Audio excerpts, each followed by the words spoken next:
नमस्कार दोस्तों, मेरा नाम है मनोज और देखिए एनसीईआरटी की जो कक्षा 6 है उसमें हम चैप्टर नंबर भी 6 ही देखने वाले हैं इतिहास का। इसका नाम है नए प्रश्न और नए विचार। यानी कि अब हम उत्तरवैदिक के बाद अब हमें जो नए विचार है, उत्तरवैदिक सभ्यता में देखिए काफ़ी सारी बुराइयाँ आ गई थी, तो उसके बाद जो है कोई नए धर्मों को उदय हुआ, यानी कि नए तरह के विचार उत्पन्न होने शुरू हुए, जिसके बारे में इसमें देखेंगे। तो इसमें देखिए सबसे पहले देखेंगे हम गौतम बुद्ध को। तो गौतम बुद्ध देखिए बौद्ध धर्म के संस्थापक हैं। इनके बचपन का नाम क्या था? सिद्धार्थ था। जन्म कहाँ हुआ था इनका? लुम्बिनी में हुआ था 563 ईस्वी पूर्व। और इनकी जो मृत्यु हुई थी वो कुशीनगर में हुई थी 483 ईस्वी पूर्व। इनकी मृत्यु हुई थी। अब ये गौतम बुद्ध थे, इनके पिता का नाम शुद्धोधन था और ये शाक्य जो मतलब शाक्य वंश से थे। लुम्बिनी में शाक्य वंश से थे। इनके पिता ये राजा हुआ करते थे। इन्हें देखिए ज्ञान की प्राप्ति कैसे हुई, तो इनके बारे में देखिए उन्होंने किसे देखा था? देखिए बुजुर्ग व्यक्ति को देखा था, बीमार व्यक्ति को देखा था, मरे हुए व्यक्ति को देखा था और साधु को देखा था। तो जिसके कारण उन्होंने क्या कर दिया, 29 वर्ष की आयु में उन्होंने घर छोड़ दिया और कहाँ चलेगा? ये संन्यास लेने चलेगा, जंगल भ्रमण पर चलेगा, संन्यास की आवश्यकता में पहुँच गए। और 35 वर्ष की आयु में इन्होंने क्या किया कि 6 वर्ष तक ये ज्ञान की खोज में रहे। तो 35 वर्ष की आयु में इन्हें ज्ञान प्राप्त हुआ था बोध गया में, जो कि फल्गुन नदी है, निरंजना नदी, वहाँ पर एक पीपल के पेड़ के नीचे बैठकर इन्हें ज्ञान प्राप्त हुआ 35 वर्ष की आयु में। और इसके बाद ये क्या कहलाए? बुद्ध कहलाए। और इन्होंने अपने पहला उपदेश दिया था, वो दिया था इन्होंने सारनाथ में। और इनके जो उपदेश हैं वो पाली भाषा में है सारे। इनके सारे जो उपदेश हैं वो हैं पाली भाषाओं में। और जो गौतम बुद्ध के देखिए प्रमुख शिष्य हुआ करते थे, उनके नाम थे, देखिए एक तो थे आनंद और एक हुआ करती थी उपाली। तो ये इनके प्रमुख शिष्य हुआ करते थे। और इन्होंने जो अपने उपदेश दिए, उनका अंतिम लक्ष्य उन्होंने बताया था अपने उद्देश्य में कि निर्वाण की प्राप्ति ही उन्होंने अपने जो उपदेश थे उसका ही उन्होंने अंतिम लक्ष्य बताया। और इनकी जो प्रमुख शिक्षा है, देखिए प्रमुख शिक्षाओं में इनका जो हुआ करता था कि देखिए जीवन जो है वो पूरा दुखों से भरा है और इसका जो कारण है वो इच्छा और लालसाओं के कारण से ऐसा होते हैं। यानी कि इंसान की इच्छा मर जाए तो उसके दुख मर जाएंगे। इच्छाओं के कारण वो क्या हुआ है? दुखों से भरा है। और इन्होंने ये भी कहा था कि हमारे मतलब जो हमारा जीवन डिपेंड करता है वो हमारे कर्मों पर डिपेंड करता है। यानी हमारे कर्म के जो परिणाम चाहे अच्छे हो या बुरे, वो क्या है हमारे सामने आने वाले हैं। इसलिए हमें जो जीवन जिताना चाहिए वो आत्मसम्य होकर बिताना चाहिए। यानी कि कर्म करो, फल की प्रतीक्षा मत करो, लेकिन हमें अच्छे कर्म करने चाहिए, ये सब इन्होंने कहा है। जो बौद्ध धर्म के जो देखिए ग्रंथ थे उसमें देखिए सूत पिटक, विनय पिटक और एक हुआ करता अभी हम पिटक है वो। तो देखिए 3 पिटक उनके हुआ करते थे। विनय पिटक में जो होता है जीवन की घटनाएं हैं इनके बारे में, बुद्ध ग्रंथ के बारे में। और जो अभी है उसमें आध्यात्मिक विचार के बारे में है। और शुद्ध पिटक है उसमें संघ के नियम है, यानी बौद्ध से संघ हुआ करता था, वो उसमें क्या नियम हुआ करते थे, वो सब किस में है? वो सब हैं शुद्ध पिटक में। अब देखते हैं देखिए उपनिषद। तो देखिए उपनिषद क्या होते हैं? देखिए जो उपनिषद होता है जो गुरु के समीप बैठकर जो ज्ञान प्राप्त किया गया था, यानी कि ये एक उत्तरवैदिक काल की शब्दावली है। गुरु के समीप बैठकर जो ज्ञान प्राप्त करते थे उसे, है ना, जो प्राप्त हुआ ज्ञान था उसे कहते थे हम उपनिषद। उसके बाद देखते हैं दोस्तों जैन धर्म। तो देखिए जैन धर्म के संस्थापक हुआ करते थे, वो हुआ करते थे, इन्होंने स्थापना की थी वो थे ऋषभदेव, जो कि पहले तीर्थंकर थे। लेकिन इनका जो वास्तविक संस्थापक माना जाता है वो माना जाता है महावीर स्वामी को। देखिए जैन धर्म का जो जैन है वो एक संस्कृत शब्दावली है। इसका जो हिंदी अर्थ होता है उसका अर्थ होता है विजेता। और जब इनके वास्तविक संस्थापक थे 24वें तीर्थंकर महावीर। इनके बचपन का नाम हुआ करता था वर्तमान। इनका जन्म हुआ था 540 ईस्वी, है ना, BC में। और इनकी जो मृत्यु हुई थी वो हुई थी 463 ईस्वी पूर्व में।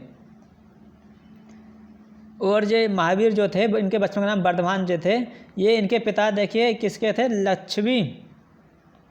लच्छवी था, जो कि लच्छवी राज परिवार था। लिच्छवी जो कि बज्जी जो गणतंत्र था, गणराज्य था, उसके ये राजकुमार थे। इन्होंने अपनी बौद्ध धर्म ने 29 वर्ष की आयु में अपना घर छोड़ा था और इन्होंने छोड़ा था 30 वर्ष की आयु में इन्होंने अपना घर छोड़ा था। और इन्होंने जो अपनी शिक्षा दी है वो किस में दी है? इन्होंने दी है अपनी शिक्षा प्राकृतिक भाषा में, बुद्ध ने पाली भाषाओं में। और इनके 3 रत्न हैं, उसमें देखिए क्या है? सम्यक ध्यान, सम्यक दर्शन, सम्यक आचरण, ये इनके 3 रत्न हैं। और बाद में बौद्ध धर्म जो क्या हो गया था वो दो भागों में बट गया था, एक तो दिगंबर और एक श्वेतांबर।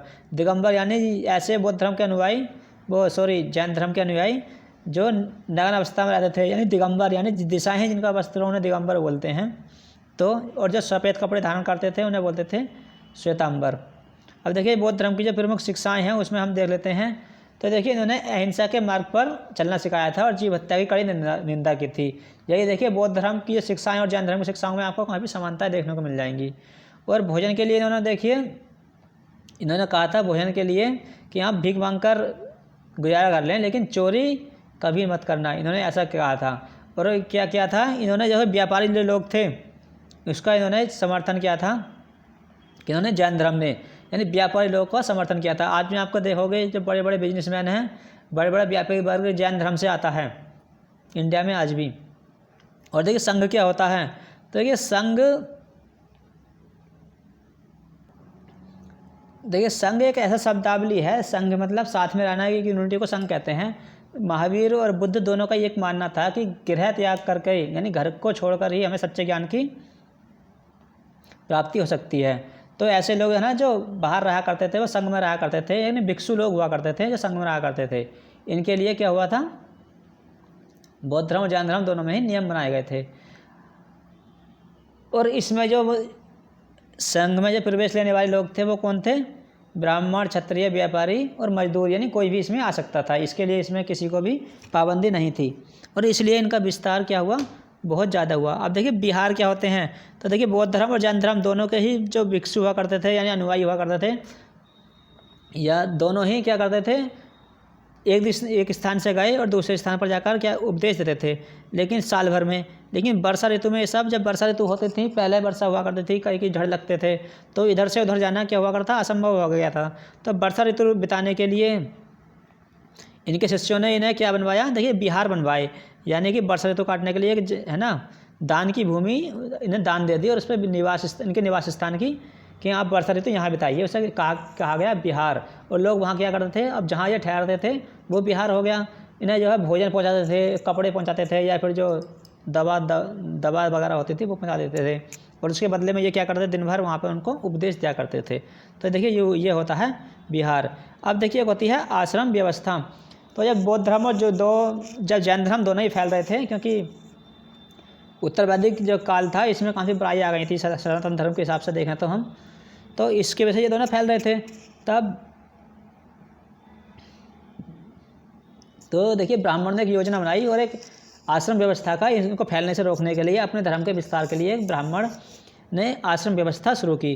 और इस आश्रम व्यवस्था में इन्होंने क्या किया, इन्होंने कुछ नियम बनाए, यानी जीवन आश्रम व्यवस्था, आश्रम का मतलब होता है जीवन के कुछ चरण, यानी कि हमें किस तरह से जीवन बिताना चाहिए इस धर्म को। तो इन्होंने देखिए जीवन के कुछ चरण दिए थे, यानी कि हमें कैसे कैसे जीवन रहना चाहिए। तो इन्होंने एक तो बताई थी आश्रम व्यवस्था में ब्रह्मचर्या, यानी इन्होंने कहा था ब्राह्मणों ने कि ब्राह्मण, क्षत्रिय, वैश्य, इनसे हमें ये आशा है कि सादा जीवन बिताएं और क्या करें, वेदों का अध्ययन करें।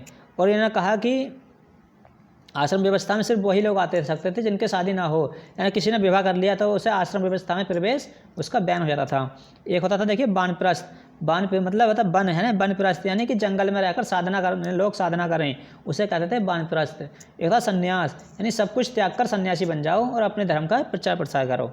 तो ये हुआ करता था आश्रम व्यवस्था में। दोस्तों थैंक यू फॉर वॉचिंग। मिलते हैं चैप्टर नंबर 6 की, 6 की हमने कंप्लीट कर ली है, चैप्टर नंबर 7 की हिस्ट्री में। Thank you for watching.